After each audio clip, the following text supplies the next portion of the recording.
Bonjour, bienvenue pour Le Grand Angle, votre rendez-vous mensuel sur l'actualité de France Stratégie.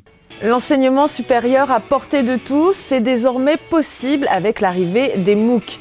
Massive Open Line Courses en anglais, ces cours interactifs en ligne ouverts à tous et gratuits sont en plein essor en France comme à l'international.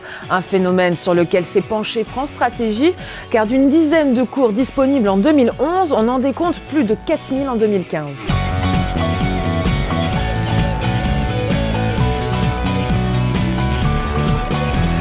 Nous sommes au CNAM et cet établissement dédié à la formation tout au long de la vie est le premier fournisseur de MOOC de la plateforme française Fun.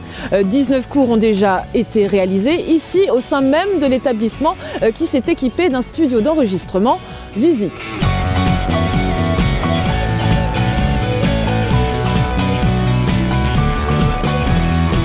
J'anime une UE en cours du soir qui est l'UE de la compta pour les non-spécialistes. Et je me suis rendu compte que les amphis gonflent, que ça attire même des gens qui ne sont même pas en master au CNAM, et bien avaient vraiment besoin en fait, de compta plus que je ne l'imaginais. Comment faire un MOOC quand on est enseignant? La base du MOOC déjà, c'est d'avoir des supports de qualité, c'est-à-dire qu'il faut se remettre en cause sur la manière dont on produit ses propres supports. Et puis comme je suis contraint par un temps à chaque fois de vraiment aller à l'essentiel, et je m'aperçois que des fois l'essentiel c'est 80% de ce que l'on doit enseigner, et que 8 minutes de compta peuvent des fois valoir largement une bonne heure en amphi. Le principe du MOOC, des cours vidéo de moins de 10 minutes à suivre plusieurs semaines avec des thèmes variés, passant des sciences à l'histoire ou la musique et du matériel universitaire à disposition des apprenants. Cette nouvelle forme d'enseignement se développe à travers le monde grâce à des plateformes dédiées sur le net. Fun, France Université Numérique dans l'Hexagone, Coursera aux États-Unis, FutureLearn au Royaume-Uni ou bien Iversity en Allemagne. Pour Quentin Delpech, chargé de mission à France Stratégie et auteur de la note « Quelle stratégie de développement pour les MOOC ?» la France, qui s'est lancée dans l'aventure en 2013, peut encore aller plus loin. Ce qu'on a fait à France Stratégie, c'est de comparer en fait, à la fois le catalogue d'offres et aussi le modèle économique de la plateforme française par rapport à ce qui existe à l'étranger. Donc il y a un premier fort enjeu pour la plateforme Fun qui est celui de diversifier l'origine géographique de son catalogue de MOOC. Et un deuxième élément qui est très important, c'est celui du modèle économique. On voit que le modèle français Fun est très singulier lorsqu'on le compare aux plateformes de MOOC à l'étranger. On voit que c'est une plateforme qui est à statut public et qui a un but non lucratif. À l'étranger, on constate plutôt des plateformes à statut privé et qu'ils ont développé par exemple une offre auprès des entreprises. Il y a aussi des modèles de monétisation, par exemple à travers la certification, c'est-à-dire qu'on peut offrir des certifications payantes dans le cadre des parcours de MOOC en ligne.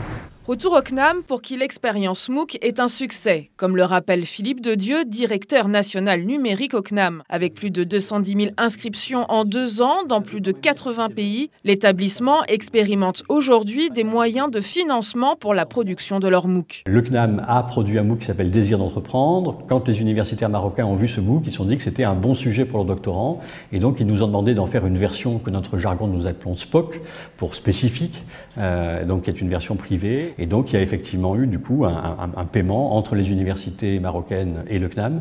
Nous avons aussi des MOOC qui sont diffusés dans des universités en Asie, à Madagascar, à Haïti, prochainement en Russie, prochainement aussi en Tunisie. Donc on voit bien que, indépendamment de rendre la mission de service public, le MOOC, ça permet aussi au CNAM de valoriser sa marque. Et donc dans l'avenir, ce serait quoi la place des MOOC idéalement, vous qui êtes très impliqué? D'un point de vue stratégique, un formidable outil pour diffuser l'enseignement supérieur partout dans le monde et spécialement dans la francophonie. Et puis c'est aussi un formidable outil pour développer la formation tout au long de la vie et notamment la formation continue des salariés en entreprise. Un point de vue partagé par Mathieu Cizel, ce doctorant a décidé d'enquêter sur les MOOC après en avoir lui-même réalisé. Pour lui, il faut encore passer le temps de l'expérimentation afin de permettre au MOOC de trouver son public. Quand on fait des analyses démographiques, on voit que 80 à 90% des inscrits sont des adultes, qui sont déjà en salariés, qui sont employés à plein temps. Donc on voit qu'il y a une vraie demande, mais en même temps, très souvent, les MOOC produits par les établissements ne répondent pas à cette demande. Soit on peut avoir une stratégie claire, dite de l'éducation formelle, c'est-à-dire on fait des MOOC pour qu'ils soient articulés d'une manière ou d'une autre avec l'enseignement supérieur ou la formation initiale, quelle qu'elle soit. Et en quelque sorte, l'ouverture, c'est un bénéfice secondaire. Deuxième stratégie, c'est on dit, bah non, on vise clairement l'éducation non formelle, c'est-à-dire sans crédit, et on vise des internautes. À la limite, peu importe que ce soit lié à un diplôme ou pas.